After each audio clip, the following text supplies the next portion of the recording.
ఘనత వహించిన తెయోఫిలా, ఆరంభము నుండి కనులారా చూసి వాక్య సేవకులైన వారు మనకు అప్పగించిన ప్రకారము మన మధ్యను నెరవేరిన కార్యములను గూర్చి వివరముగా వ్రాయుటకు కొద్ది తగ్గించు, నేను కొద్ది పెద్ద మాట్లాడుతాను, రీసౌండ్ రాత్రం చూసి వ్రాయుటకు అనేకులు పూనుకున్నారు కనుక నీకు ఉపదేశించబడిన సంగతులు నిశ్చయముగా జరిగినవని నీవు తెలుసుకొనుట, వాటన్నిటినీ మొదటి నుండి తరచి పరిష్కారముగా తెలుసుకున్న నేను నీ పేరట వాటిని గూర్చి వరుసగా రచించుట యుక్తమని ఎంచితిని. చదవబడిన వాక్య భాగంలో ప్రభు దీవించినట్లు ప్రార్థన చేసుకుందాం. ప్రేమగల మా ప్రియ ప్రభువా, స్తోత్రారుడా, మీ కొందనములు స్తోత్రం చెల్లిస్తున్నాం నాయన. మొదటి దినములో మొదటి సెషన్ సందేశాలను మీరు మాకు అందించినందుకు వందనాలు. అదేవిధంగా ఈ మధ్యాహ్న సమయంలో కూడా మీరు మాతో మాట్లాడమని మీ సన్నిధిలో వేడుకుంటున్నాం. మా ప్రభువా, మీ దీనదాసుడు లూకా భక్తుని యొక్క జీవితంలో నుండి మాకు అందించుతున్న తలంపులకై స్తోత్రం చెల్లిస్తున్నాము. మీరు మాతో మాట్లాడారు, మా హృదయంలో మీ వాక్యమునకు ముద్ర వేయండి. తద్వారా మీ కొరకు మేము సాక్షులముగా బ్రతుకుచు మిమ్మల్ని ఘనపరచు కృప మాకు అనుగ్రహించి నడిపించుమని మా ప్రభువును మా రక్షకుడైన యేసుక్రీస్తు నామమున ప్రార్థన చేయుచున్నాము తండ్రి, ఆమేన్. చాలా వందనాలండి. ఆమేన్ అని తొందరగా చెప్తున్నారు. కొంతమంది కొన్ని చోట్ల ఆమేన్ అని కూడా చెప్పరు. మనము ఏ స్థితిలో ఉన్నా ప్రభు పిలిచినప్పుడు ఆయన పిలుపుకు లోబడి జీవించడం అవసరం. ఆ విషయాన్ని ఉదయకాలం చూశాం. లూకా వైద్యుడైనప్పటికీ ఆయన పిలుపుకు అవిధేయుడు కాక ఆయన పిలిచిన పిలుపును బట్టి ఆయన సువార్తకు లోబడి ఆయన ఇందు విశ్వసించాడు. ఆయన వాక్యము చేత పొడవబడిన వాడై రక్షింపబడ్డాడు అని, రక్షింపబడిన ఆయన వైద్య వృత్తిలో ఉంటూ ప్రభు యొక్క సేవను ఘనంగా చేసిన వాడని మనం విన్నాం. నిజమే, మనకు కలిగిన వృత్తిలో అది వ్యవసాయమా, వ్యాపారమా, ఉద్యోగమా, ఏ స్థితిలో ఉన్నా ఆ స్థితిలో మనము దేవుని ఘనపరచాలి అని చూస్తూ ఉండగా ఈ వైద్యుడైన లూకా ప్రియుడుగా జీవించాడు అని. ప్రియుడు అంటే ఇష్టమైన వాడు అని అర్థం. అవును, లూకా దైవజనుడైన పౌలుతో ప్రయాణం చేసినటువంటి జతపని వాడు.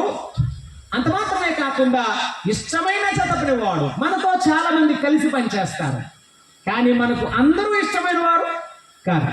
అలాగనే పౌలు భక్తులతో చాలా మంది యవనస్తులు, దేవుని బిడ్డలు ప్రయాణం చేశారు, సేవలో సహకరించారు, సువార్తను అందించారు, పరిచర్యను జరిగించారు. కానీ కొంతమంది పౌలుకు చాలా ఇష్టమైన వారు, వారిలో ఉన్నవాడే లూకా, వైద్యుడైన లూకా.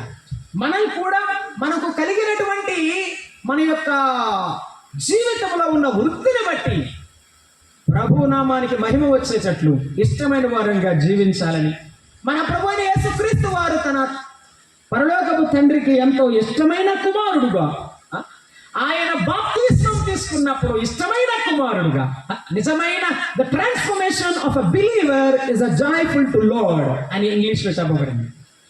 నిజమైన మారు మనసు పొందిన విశ్వాసం యొక్క జీవితం పరలోకములో ఉన్న దేవునికి ఎంతో సంతోషకరమైనది. వెక్కి ఎక్కి ఏడుస్తున్న పాపాత్మురాలని ప్రభు చెప్పాడు, అమ్మా అని ఆయన పిలిచినాడు. నిజమైనటువంటి పశ్చాత్తాపం ప్రభువుకి ఇష్టమైనది. లూకా తన జీవితంలో నిజమైన మార్పు గలవాడు కనుక తన ఉద్యోగంలో కూడా ఆ మార్పు కలిగిన జీవితాన్ని నిజమైనటువంటి ద ఇంప్రెషనబుల్ మార్క్ అంటారు చూడండి, గుర్తింపదగిన గుర్తింపుగా తన జీవితంలో జీవించాడు. మన ప్రభువు బాప్తిస్మము ద్వారా తండ్రికి ఎంతో ఇష్టమైన వాడయ్యాడు. ఆయన జీవితము ద్వారా తండ్రి చిత్తాన్ని నెరవేర్చడం ద్వారా ఆయనకి ఇష్టమైన వాడయ్యాడు. ఇష్టమైన ప్రార్థన చేశాడు. కనుక ఆయనకి ఇష్టమైన పిల్లలముగా ఉండాలి అంటే మన జీవితమే ఆయనకి ఇష్టంగా మారిపోవాలి.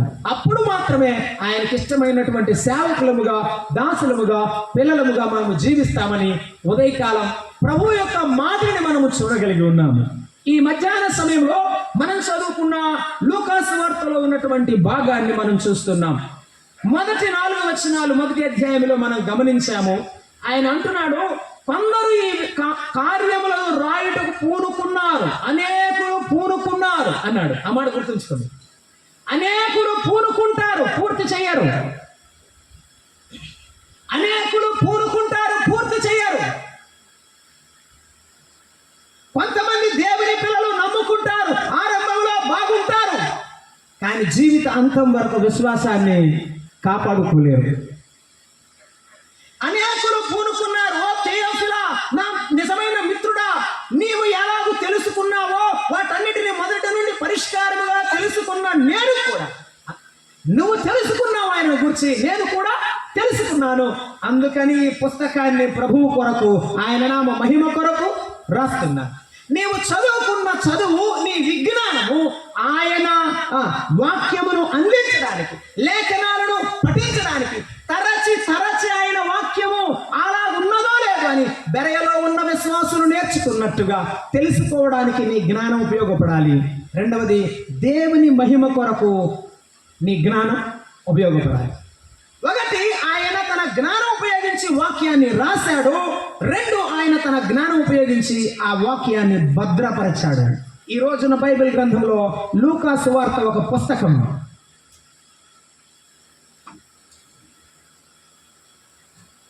నేను ఎంఏ ఇంగ్లీష్ లిటరేచర్ నేను పిబి సిద్ధార్థలో చదువుకున్నాను. మాకు ఒక గురువు గారు ఉన్నారు, నాకు విద్య నేర్పిన గురువు. ఆయన కాలేజీ అయిపోయింది. ఆయన అన్నాడు, మన ఇద్దరం బయటికి వెళ్దాం రా అన్నాడు. నా ప్రొఫెసర్ అన్నాడు. ఎందుకు సార్ అన్నాను. రావాయ్, చెప్పాను కదా అన్నాను. వెళ్ళిపోయాను. ఇద్దరం బయటికి వెళ్ళాము. బయటికి వెళ్ళిన తర్వాత ఫోటో స్టూడియోకి తీసుకెళ్ళాడు. నన్ను ఫోటో స్టూడియోకి తీసుకెళ్ళి అన్నాడు, ఎందుకు ఇక్కడికి వచ్చాము సార్ అంటే, నీతో ఫోటో దిగుదాం ఉందని అన్నాడు. ఆయన ఫోటో దిగిన తర్వాత ఆయన ఒక ఫోటో జేబులు పెట్టుకొని నాకు ఒక ఫోటో ఇచ్చి అన్నాడు, నీకంటూ చరిత్రలో ఒక పేజీ అన్న ఉండేటట్టు బతకమన్నాడు. ఆయన నాతో ఒక మాట చెప్పాడు, you are a gifted child, కానీ నీ జీవితంలో చరిత్రలో నీకంటూ ఒక పేజీ ఉండేటట్టు చూడన్నాడు. ఆయన దేవుడు నమ్ముకున్నవాడు కాదు.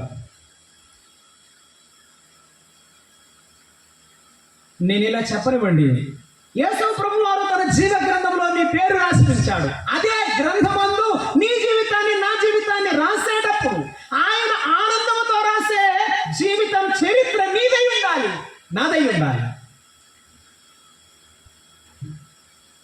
లూకా భక్తుని యొక్క జీవితం అలాగుంది. ఈ మధ్యాహ్న వేళ నేను చెప్పాల్సిన మాట ఏమిటంటే, లూకా తన యొక్క జ్ఞానాన్ని దేవుని కొరకు ఉపయోగించాడు. చాలా మంది ప్రపంచంలో జ్ఞానం ఉన్నారండి, కానీ వారు తమ జ్ఞానాన్ని దేవుని కొరకు ఉపయోగించరు. తమ జ్ఞానాన్ని దేవుని కొరకు వారు ఉపయోగించరు. కానీ నిన్ను పిలుచుకున్న దేవుడు నీకు జ్ఞానం ఇచ్చాడు. నాకు తెలిసిన మాటలే నేను మీకు అందిస్తున్నాను. ఒక తల్లి ఒక మంచి సిటీలో తన బిడ్డను పెంచుతూ స్కూలుకు పంపించింది. స్కూలుకు పంపిస్తే ఆ స్కూల్లో టీచర్ అందంట, మీ అమ్మను పిలువు, ఒకసారి మాట్లాడాలంటే పిలిపించాడు.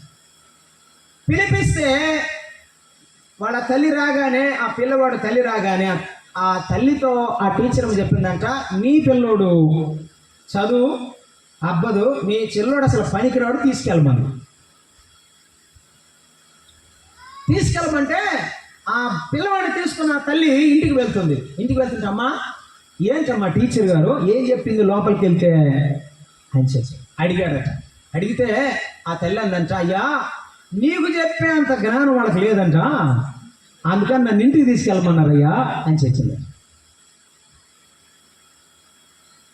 నీకు చెప్పే జ్ఞానం వారికి లేదు కాబట్టి ఇంటికి తీసుకెళ్ళమన్నారయ్యా అని చెప్పిందట. ఆయన ఇంటికి తీసుకెళ్ళి బైబిల్ నేర్పించి, చదువు నేర్పించి, మరలా కష్టపడితే ఆయన బల్బు కనిపెట్టాడు. ఆయన పేరే థామస్ ఆల్వా ఎడిసన్. ఆయన ఒక మాట రాశాడు, ఏమనంటే, నేను ప్రపంచాన్ని వెలిగించానని జనమందరూ చెప్తున్నారు, కానీ నన్ను వెలిగించిన వాడు నా యేసయ్య అన్నాడు. ఒకప్పుడు నీలో నాలో ఏమి లేదు, కానీ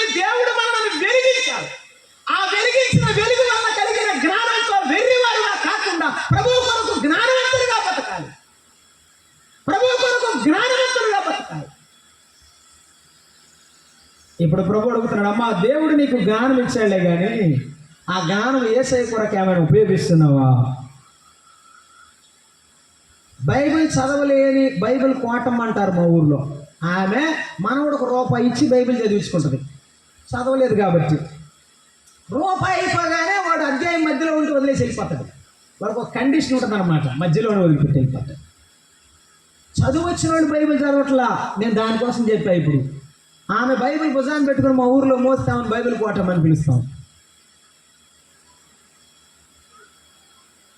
మనము జ్ఞానము దేవుడిస్తే ఆ జ్ఞానాన్ని మనం ఉపయోగిస్తున్నామా లేదా? దైవ గ్రంథంలో ఒక మాట మనం జ్ఞాపకం చేస్తున్నాము. చూడండి, మన జ్ఞానం ఎక్కడెక్కడ ఉపయోగించాలి, ఎక్కడెక్కడ ప్రభువు నామాన్ని మహిమపరచడానికి మనము ఆయనను పైకెత్తాలో గుర్తు చేసుకుంటున్నాం, జ్ఞాపకం చేసుకుంటున్నాం. చూడండి దేవుని వాక్యంలో ఆదికాండం 4వ అధ్యాయంలో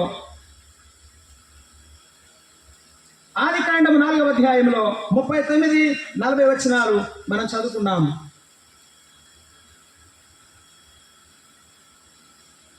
దేవుని వాక్యంలో మనం చూస్తున్నాము, జ్ఞాపకం చేసుకున్నాము.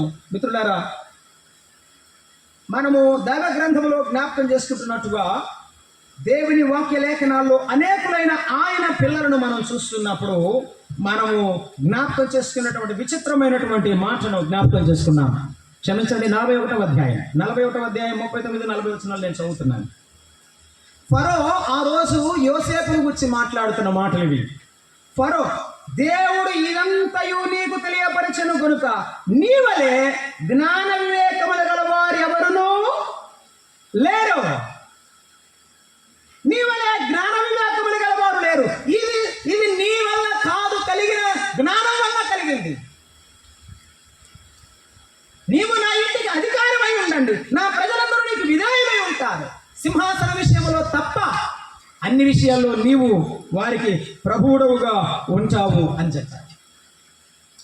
యోసేపు యొక్క జ్ఞానము, దేవుడిచ్చిన జ్ఞానము ద్వారా యోసేపు ఐగుప్తును కరువులో కాపాడాడు.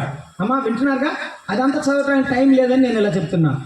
ఐగుప్తుకు కాపాడడానికి దేవుడు ఫరోకు జ్ఞానం ఇవ్వలేదు. ఫరో దగ్గర ఉన్న జ్ఞానులందరికీ జ్ఞానం లేదు.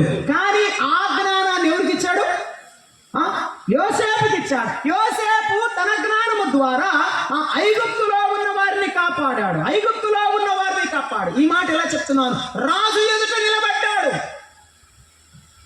నీ జ్ఞానము ద్వారా ఎవరి ఎదుట నిలబడతావు?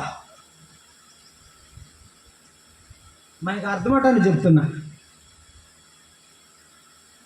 స్కూల్ ఫస్ట్ వచ్చారనుకో, ఎవరి ముందు నుంచి పెడతారు?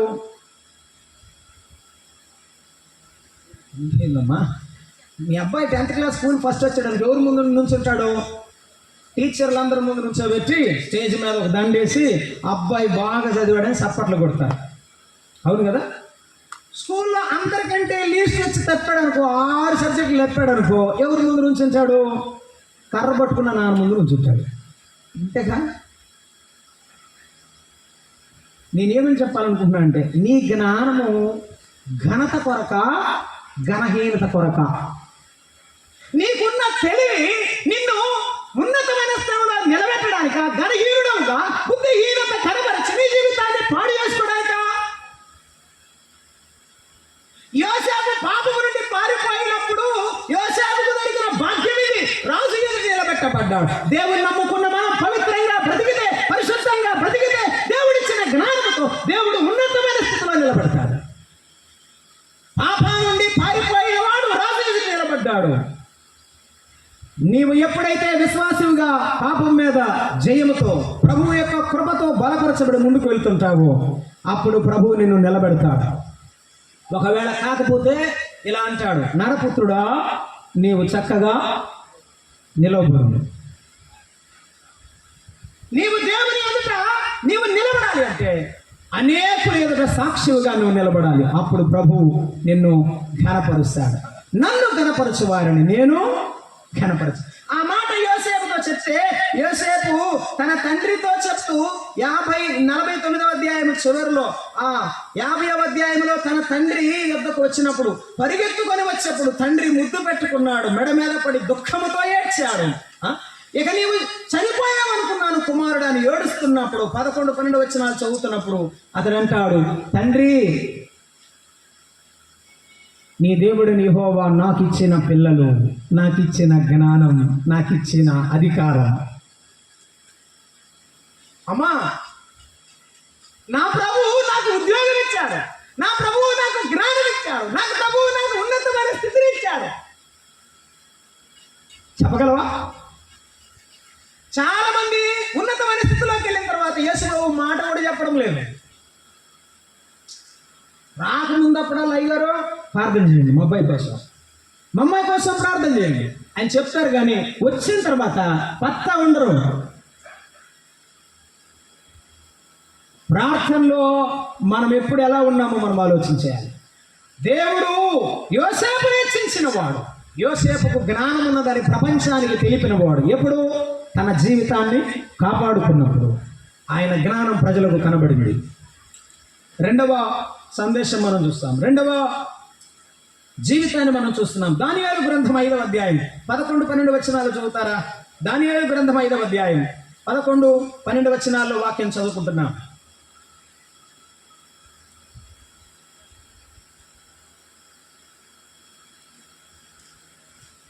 దానియేలు గ్రంథంలో ఈ రాజ్యంలో ఒక మనుషుడు ఉన్నాడు, అతడు పరిశుద్ధ దేవతల ఆత్మ గలవాడు. అమ్మమ్మ, ఆ మాట వినండి. ఒక అన్యరాజు అంటున్నాడు దానియేలును గురించి, ఇదిగో మన దగ్గర ఉన్నాడే, అదిగో బానిస పిల్లాడు, పరిశుద్ధ దేవతల ఆత్మ గలవాడు. ఈ దానియేలు శ్రేష్ఠ బుద్ధి గలవాడై అన్నాడు మరొకసాట. పరిశుద్ధ దేవతల ఆత్మ కలిగిన వాడు. చదువయ్యా 5:11లో, నీ తండ్రి కాలంలో అతడు దైవ జ్ఞానము అంటే జ్ఞానము, బుద్ధియు, తెలివియు గలవాడు. నీ తండ్రి కనుగొనెను. నీ జ్ఞానము లోకంలో అన్ని జనులు కనుక్కున్నారా? అవునండి, వారు దేవుని పిల్లలండి. అవునండి, వారు ప్రార్థనకి వెళ్తారండి. అవునండి, వారి బైబిల్ చదవాలండి. అవునండి, వారి దేవుడు వారి పక్షాన్ని ఉంటాడండి. I was literally afraid of my son few days ago. నా కొడుకు ఇప్పుడే ప్రార్థనలో ఉన్నాడు. భలే భయపడినాను నేను. మేము ఇంటి దగ్గర సువార్త కొడుకు పెట్టుకున్నాం మొన్న గుడ్ ఫ్రైడే రోజు 3వ తారీఖు. 35 గ్రామాలు చేశాం. ఇంటి మీదకి కుక్క వచ్చిందని ఎంబడి పడితే పైకి ఎక్కాడు. మిద్ది మీదకి ఎక్కి ఆ ఇంటి మీద కూడా కుక్క వెళ్ళిందట. ఆ ఇంటి మీద నుంచి దూకాడు. ముందు రోజే, సువార్తకు ముందు రోజే. సరే, ఏమి దెబ్బలు తగలేదు. ఇంటికి వచ్చినాడు. ఇంటి చుట్టుపక్కల చూసి వాళ్ళందరూ మా ఇంటికి వచ్చారు. అమ్మా, మీ అబ్బాయికి ఏమైనా దెబ్బలు తగిలినాయా? కింద పడినాడమ్మా అంటే, ఏం దెబ్బ తగలేదు అనంట మా ఆవిడ. మీ దేవుడు ఎంత గొప్పోడమ్మా, మీరు నమ్ముకున్న దేవుడు గొప్పోడు కాబట్టి ఏం దెబ్బ తగలేదు. ఆ నుంచి పడితే ఎట్టున్నాడమ్మా మీ అబ్బాయి అన్నారు. నేను అనుకున్నాను, ప్రభువా ఇది శోధన అనుకున్నాను, కానీ నీ నామానికి మహిమని నేను అనుకోలేదు. మన జీవితంలో మనము జ్ఞానవంతులమని కాదు, ప్రభు మనకి ఇచ్చిన జ్ఞానం అంతే. ఆ జ్ఞానం ద్వారా దేవుడిని మహిమపరచాలి. లోకంలో ఉన్నవారు ఆ మాట చెప్తే మేము నమ్ముకున్న దేవుడు ఎంత గొప్పవాడంటే ఎంత ఆనందం. మన ప్రభు ఆయన గొప్పతనం ప్రజలకు తెలుస్తుండగా, అన్ని జనులకు తెలుస్తుండగా ఆనందం. యోసేపు గురించి ఆ మాట ఫరో చెప్పాడు. ఇక్కడ రాజు దానియేలు గురించి చెప్తున్నాడు. నీ తండ్రి కాలంలో అలా ఉన్నాడు, కఠినమైనటువంటి ప్రశ్నలకు ఉత్తరములు తెలియజేసే జ్ఞానం ఉంది అని చెప్పాడు. మరి 6వ అధ్యాయంలో ఏమంటాడు ఈయన? ఎవరు? మన బ్రదర్ దానియేలు ఏమంటాడంటే, రాజా, మర్మములు బయలుపరచు దేవుడు పరలోకముందు. నేను చెప్పాను అనుకుంటున్నావా? నేను కాదయ్యా, పరలోకంలో ఒక ఆయన ఉన్నాడు. ఆయన నాకు చెబితే నేను నీకు చెప్పాను. నాదేమి చెప్పడమ్మా, నాదేమి లేదు. ఆయన చెప్పాడు, నీకు చెప్పాను. ఈవేళ దేవుడు మీకు చెప్పిన మాట ఇతరుడికి చెప్పు. ఆయన నువ్వు వచ్చి చెప్పు. ఇదే జ్ఞానం. ఆ రాజుకు కల వచ్చింది. ఇంకంతే, ఏం జరిగిందో తెలియదు ఆయనకి. కలభావం చెప్పాలని తీసుకొచ్చాడు. ఎంతో మంది జ్ఞానులు ఆయన దగ్గర ఉన్నారు, ఒక్క జ్ఞాని కూడా కలభావాన్ని చెప్పలేదు. యోసేపును రాజు ఎదుటి నిలబెట్టిన వాడు ఆయనే, దానియేలును జ్ఞానులు ఎదుటి నిలబెట్టిన వాడు ఆయనే. యోసేపును రాజు నిలబెట్టాడు, జ్ఞానులు ఎదుట దానియేలును నిలబెట్టాడు. దేవుని వాక్యం మనం చదువుకుంటున్నాము. నిర్గమాకాండం 35వ అధ్యాయం 33వ వచనాన్ని కూడా చదువుకున్నాం.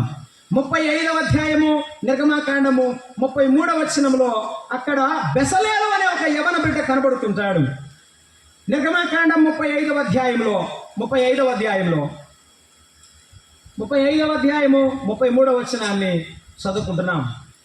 35, 33 చదువుతున్నాను. 30, 33 కలిసే ఉన్నాయి. మోషే ఇశ్రాయేలుతో ఇట్లనెను, చూడుము, యెహోవా ఊరు మనమడునైన బెసలేలు నువ్వు పేరు పెట్టి పిలిచి విచిత్రమైన పనులను కల్పించుటకు బంగారుతోను వెండితోను ఇత్తడితోను పనిచేయుటకు రత్నములను సానబెట్టి పొదుగు చేయుటకు చెప్పుటకు విచిత్రమైన పనులను చేయుటకు వారికి వివేకము జ్ఞానములను కలుగునట్లు దేవుని ఆత్మతో వాని నింపి ఉన్నారు.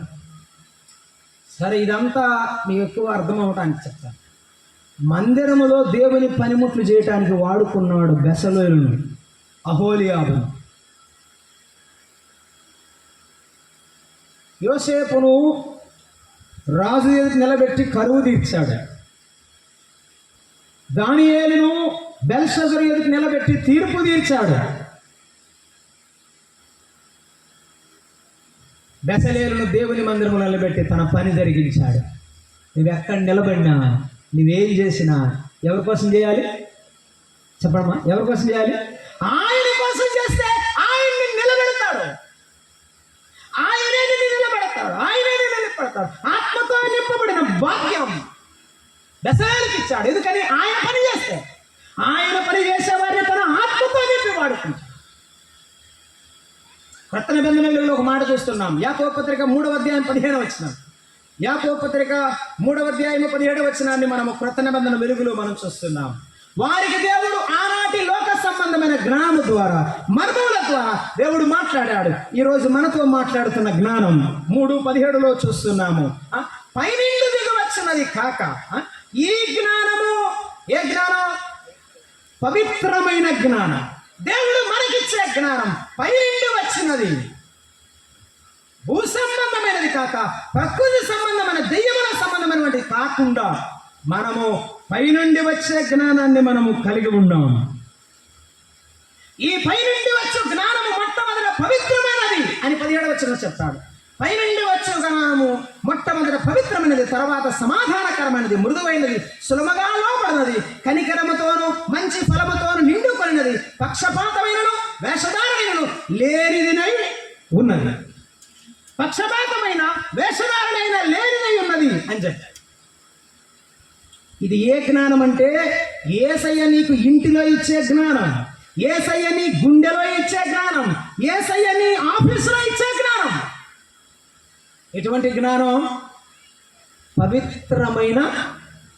చెప్పండమ్మా, ఇదే మెసేజ్. ప్రీవియస్ అంతా ఎగ్జాంపుల్స్ అంతే. మనం ఏ జ్ఞానం కలిగి ఉండాలి? చెప్పండి, ఏ జ్ఞానం కలిగి ఉండాలి? పేతురు అంటాడు, మందిరానికి వచ్చినప్పుడు, నీవు మందిరానికి వచ్చినప్పుడు ప్రతి సహోదరుని చూస్తే అక్కయ్య అని, చెల్లి అని నువ్వేం చేయాలి? భావించాలి. అక్క అని ఆప్యాయంగా పిలువు, చెల్లి అని ఆప్యాయంగా పిలువు. అదే నీకు జ్ఞానం. నీవు జ్ఞానంగా ఉండు, కఠినంగా కాకుండా మృదువుగా ఉండు,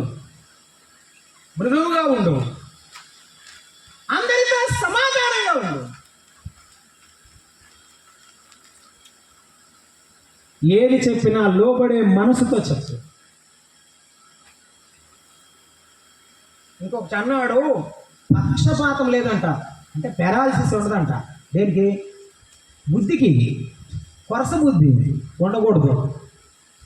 నిజంగా నీవు జ్ఞానవంతుడు అయితే ఇటువంటి ఆలోచన మనకు ఉండకూడదు. పక్షపాత బుద్ధి జ్ఞానం కాదు, అజ్ఞానం. రెండవది చెప్పాడు వేషధారణ అని చెప్పాడు. ఈ వేషధారణ మనకు పనికిరాదు. ఇది ఎప్పటికూ మన జీవితానికి ప్రయోజనకరం కాదు. కనుక పైనుండి వచ్చే జ్ఞానాన్ని మనం కలిగి ఉందాం. ఆయన మనకిచ్చే వాక్య లేఖనాల్లో ఉన్న జ్ఞానముతో మనం ముందుకు వెళ్దాం. అందుకే ప్రభు చెప్పాడు, పాముల వలె మీరు వివేకులను, పావురముల వలె నిష్కపటులై మీరు బ్రతక. ఈ లోకంలో నీవు ఆఫీసులో ఉండేటప్పుడు అటువంటి సాక్ష్యాన్ని కలిగి ఉండాలి. మీకా గ్రంథం 6:9 ఇలాగ రాయబడి ఉన్నది, జ్ఞానము గలవాడు నీ నామమును లక్ష్య పెట్టును అన్నారు. నీకు జ్ఞానం ఉంటే యేసయ్యకు భయపడతావు, లోకములో కాదు. మనుషులకు భయపడేవాడు లోకములో భయపడేవాడు దేవునికి భయపడడు. దేవునికి భయపడేవాడు లోకములో వాటి వైపు చూడడు. నేను మరలా చెప్పనండి, నీవు చూడగల దాన్ని చూస్తున్నావంటే నీవు దేవునికి భయపడటం లేదు. చేయకూడదు దాన్ని చేస్తున్నావంటే నీ దగ్గర జ్ఞానం లేదు, మూర్ఖత్వం ఉన్నది. బైబిల్ చదువుతావు, ప్రార్థన చేస్తావు, రొట్టె విరుస్తావు, కానీ బైబిల్ లేని జీవితం ఉంది. అలాగైతే నష్టపోతావు అమ్మా, నష్టపోతావు. మత్తయి సువార్తలో యేసు ప్రభు వారు ఒక మాట చెప్పారు. 12:42 యేసు ప్రభు వారు చెప్పిన మాటను మనం జ్ఞాపకం చేసుకుంటున్నాం. మత్తయి సువార్త 12:42 అక్కడ క్షేమదేశపు రాణి వచ్చినట్టుగా ప్రభువారు మాట్లాడుతున్నారు. 12:42 నేను చదువుతా ఉన్నాను, చూడండి. విమర్శ సమయమున దక్షిణ దేశపు రాణి ఈ తరము వారితో నిలబడి వారి మీద నేరస్థాపన చేయము. ఆమె సొలొమోను జ్ఞానము వినుటకు భూమి అంతముల నుండి వచ్చెను అన్నాడు. ఏ జ్ఞానం ఇది? పైనుండి వచ్చిన జ్ఞానం అని ఇందాక చదివాం. మరి ఇప్పుడు చదివాం ఏమని? సొలొమోను జ్ఞానాన్ని వినడానికి ఆమె ఇథియోపియా నుండి దేవుని ప్రజల యొక్క నడుచుకొని వచ్చే సొలొమోను జ్ఞానం వింది. కానీ ప్రభు అంటాడు, ఇదిగో సొలొమోను కంటే గొప్పవాడు ఇక్కడ ఉన్నాడు. అలాగైతే దేవుని జ్ఞానాన్ని వినడానికి రా మందిరానికి, దేవుని వాక్యాన్ని నేర్చుకోవడానికి ఇక్కడ జ్ఞానము అభివృద్ధి పొందించుకో. యెహోవా యందు భయభక్తులు కలిగి ఉండుట జ్ఞానమునకు మూలము. సామెతల గ్రంథం 1:6 యెహోవా యందు భయభక్తులు కలిగి ఉండుట జ్ఞానమునకు మూలం. పాపమును అసహ్యించుకొనుట దేవుని యందు భయభక్తులు ఉన్నది అనడానికి గుర్తు. అలాగైతే పవిత్రమైన జ్ఞానము నీలో ఉంటే నీవు దేవుని వాక్యాన్ని వినడానికి వస్తావు. ఎంత దూరమైనా పరిగెత్తుకొని వస్తావు. కొంతమంది జ్ఞానం గలవారమని చెప్పుకొనొచ్చు. రోమాపత్రిక 1:22 వాక్యములో రాయబడి ఉన్నట్టుగా వారు జ్ఞానులమని చెప్పుకొనొచ్చు, బుద్ధిహీనులైరి వారి అవివేక హృదయము ఏమైంది? అంధకారమైంది. అలాగైతే వినండి, హృదయము అంధకారమైతే పాపముతో నిండి ఉంటే నీవు వాక్యాన్ని వినలేవు. కొంతమందికి వాక్యం చెప్తుంటే నిద్ర వస్తుంది. ఒక పెద్ద ఆవిడ నా దగ్గరకు వచ్చింది. ఇక్కడే గవినవారిపాలెంలో మా తాతగారు సేవ చేశారు. నా దగ్గర కూర్చోండి, అయ్యా అదేంటోనయ్యా చర్చికి వచ్చిన దగ్గర నుంచి బలి నిద్ర వస్తుంది నాకు, ఇంటి దగ్గర అస్సలు రాదని చెప్తుంది ఆవిడ. అవునా, వీడికి నిద్రపోతానికి వస్తున్నావా? వినండి, దేవుని వాక్యాన్ని జ్ఞానంతో నింపుకోవడానికి, దేవుని వాక్య జ్ఞానాన్ని నింపుకోవడానికి వద్దాం. సొలొమోను జ్ఞానాన్ని వినడానికి, ఆయన చూడడానికి ఆమె పరుగులెత్తి వచ్చింది. ఈ రోజు మన ప్రభువైన యేసుక్రీస్తు జ్ఞానము, మా వచనాలను వినడానికి, ఆయన దైవ మాటలు ఆలోచించడానికి ఆనాడు బహుజన సమూహములు పరుగులెత్తినట్టు పరిగెత్తుతున్నావా? వాక్యం వినడానికి ఆ పరుగు ఉందా? అదే నిజమైన జ్ఞానం. కొలస్సీ పత్రికలో పౌలు భక్తుడు రాశాడు, బుద్ధియు జ్ఞానమును సర్వ సంపదలు ఆయన యందే గుప్తమై ఉన్నవి. కొలస్సీలకు రాసిన పత్రిక 2:3 యాకోబు పత్రికలో 1:5 ప్రభువు చెప్తున్నాడు యాకోబు భక్తుల ద్వారా, మీలో ఎవరికైనా జ్ఞానము కొదువుగా ఉన్న ఎడల వాడు దేవుని చెప్పండి అడగబడి, అయ్యా నాకు వినే జ్ఞానం దయచేసి. ఏ జ్ఞానం? వినే జ్ఞానం దయచేసి. అయ్యా నీ మాటల ప్రకారం జీవించే జ్ఞానం దయచేసి. భర్తతో మాట్లాడడం, భార్యతో మాట్లాడడం, పిల్లలతో మాట్లాడడం, అన్నదమ్ములతో మాట్లాడడం, దైవ సేవకులతో మాట్లాడడం నాకు నేర్పించు. వినే జ్ఞానం దయచేస్తావు. ఆయన జ్ఞానాన్ని పొందుదాం, ఆయన జ్ఞానాన్ని పొందుదాం. లూకా దేవుని జ్ఞానాన్ని పొంది ఆ జ్ఞానముతో దేవుని వాక్యాన్ని రాశాడు. చాలా మంది దేవుని పిల్లలు మందిరానికి వస్తారు, కానీ బైబిల్ ఎప్పుడు కొత్తగానే ఉంటుంది. పబ్బాలది 10 సంవత్సరాల తర్వాత కొత్తగా ఉంటుంది. ఎందుకు ఉంటుంది? మరి రోజుకో పేపర్ చదవవు కదా, అది అట్టే ఉంటుంది. బైబిల్ చదివితే ఎట్లా ఉండాలంటే సన్నగా ఉండే బైబిల్ లావుగా ఉంటుంది. ఎందుకంటే రోజు పేపర్ చదువుతాం కానీ చదివి లావుగా అయిపోతుంది. ఇదిగో ఇట్లా నల్లగా అయిపోతుంది. చదవకపోతే ఎర్రగా ఉంటుంది. ఎప్పుడు అది ముందు వాళ్ళు రాసి ఉంటుంది కదా పెయింట్, అది అట్టే ఉంటుంది. బైబిల్ చదవండి, బైబిల్ రాసుకోండి, బైబిల్ వాక్యాన్ని నెమరు వేయండి, ఒకరితో ఒకరు ముచ్చరించండి. ప్రభు మనతో మాట్లాడుచుండగా మనము దేవుని ఆత్మ చేత రేపబడతాం. దేవుని వాక్యాన్ని తన జ్ఞానము అనుకోలేదు, కానీ దేవుడిచ్చిన జ్ఞానముతో ప్రభువుకు మహిమ తెచ్చిన వాడు ఆయన. లూకాసు వార్త రాశాడు, అపోస్తల కార్యముల గ్రంథము కూడా రాసింది వైద్యుడైన లూకానే. 2 పుస్తకాలు బైబిల్ గ్రంథంలో రాయబడ్డాయి. ఒక్క దైవజనుడు ఆయన అపోస్తలుడా? ఏడు చెప్పండి, అపోస్తలుడు కాదు. ఆయన ఏమైనా అద్భుతాలు చేసేటని బైబిల్లో రాసిందా? రాయలేదు. ఫిలిప్పులో దెబ్బలు తిన్నాడని రాశాడు. తెసలోనికేలో అక్కడ వారి కొరకు సొమ్మిచ్చి ఆదరించాడని రాశాడు. ఎఫెస్సీలో విమర్శిస్తూ ఉంటే అన్యజనుడు వెంటబడితే పరిగెత్తిన వాడని రాశాడు.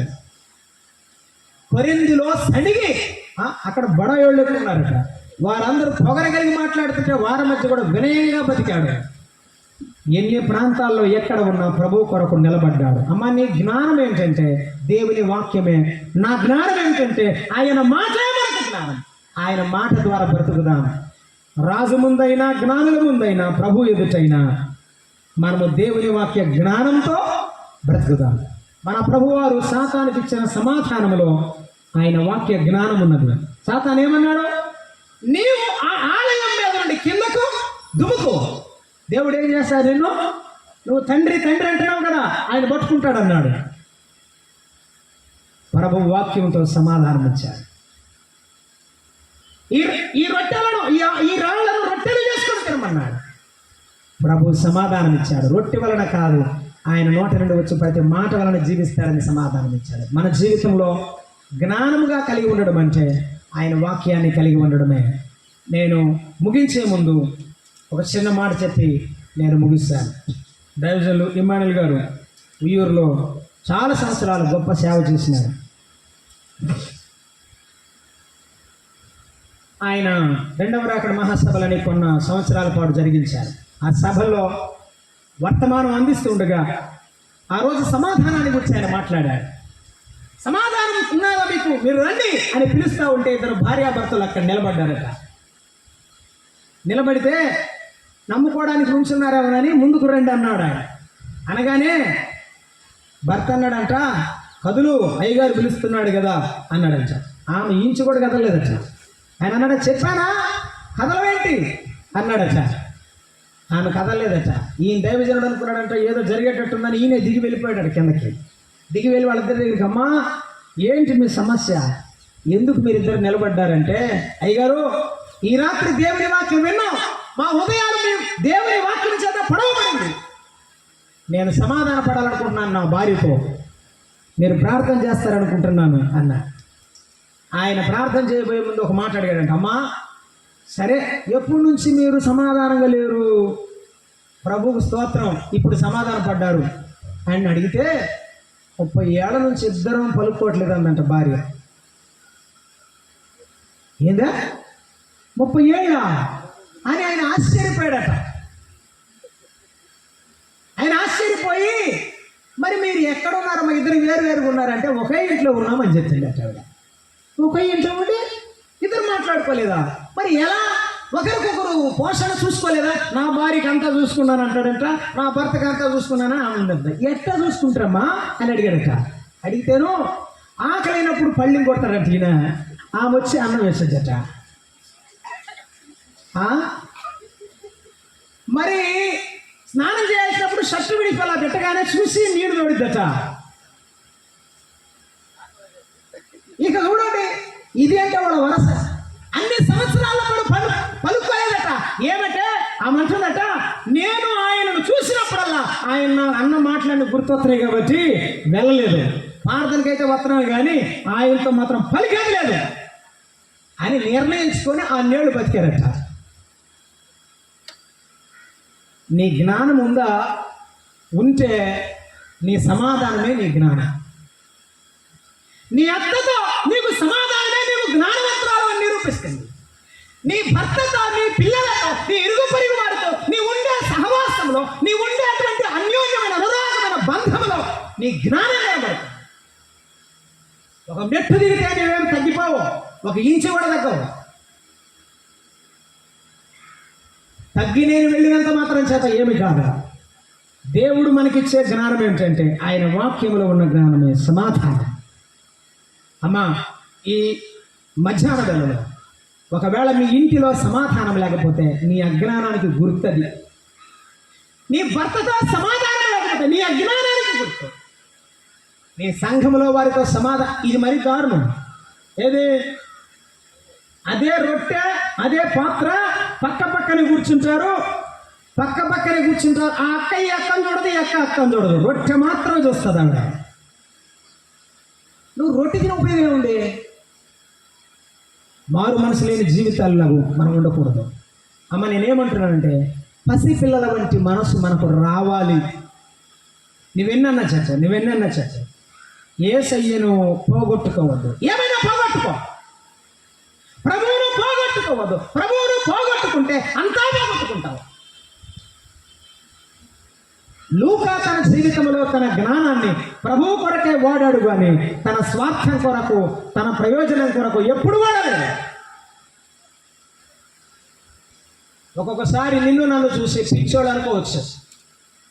పౌలు సువార్త చెప్తుంటే, పౌలా అతి విద్య వలన నీకు పిచ్చి పట్టింది అంటాడు ఒక ఆయన. పర్వాలేదు, లోకములు వారు పిలిచిన ప్రభువు కొరకు ఉపయోగించే జ్ఞానమే నిజమైన జ్ఞానం. కొరింథీయులకు రాసిన మొదటి పత్రిక 1వ అధ్యాయం 33వ వచనం అంటాడు, ఆయనే మనకు జ్ఞానమును విమోచనమును ఆయను అన్నాడు. మన జ్ఞానం ఎవరు? చెప్పండి గట్టిగా. ఆయనే మన జ్ఞానం. ఆయన జ్ఞానాన్ని కలిగి బ్రతుకుతాం. ఆయన జ్ఞానంతో ముందుకు సాగిపోతాం. మన ప్రభు అయిన యేసుక్రీస్తు మన జ్ఞానం. అందుకే పరిశుద్ధాత్మ ప్రభుతో చెప్పండి, ప్రభువా దినదినం నా మనసును వెలిగించు, నా ఆలోచన పుట్టించు. నీ మీద దృష్టి ఉంచి నీకు ఆలోచన చెప్పేది చెప్తావు కదా, నాకు ఆలోచన దయచేయమని చెప్పి ప్రభు ఇస్తాడు. తలలు వంచండి, ప్రార్థన చేద్దాం.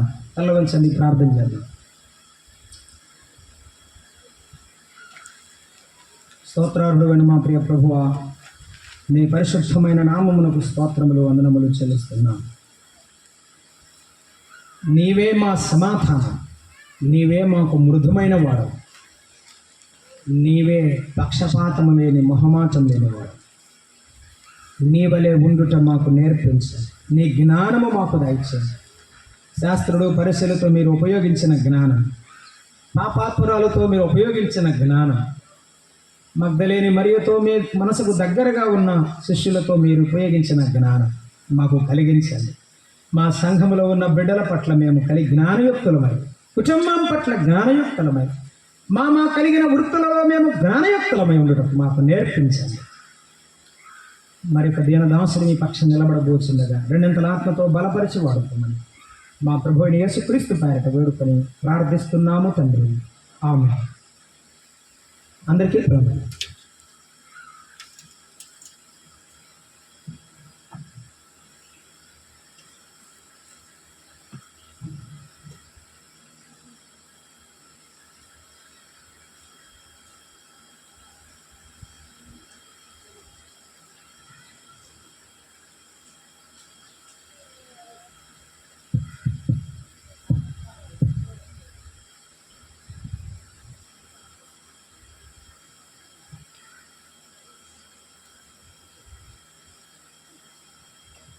అందరూ నా పాటల ప్రతిలో 11వ కీర్తన పాడదాం. నేనే మీ దేవుడను, మీరే నా సాక్షులు అనే కీర్తన పాడదాం.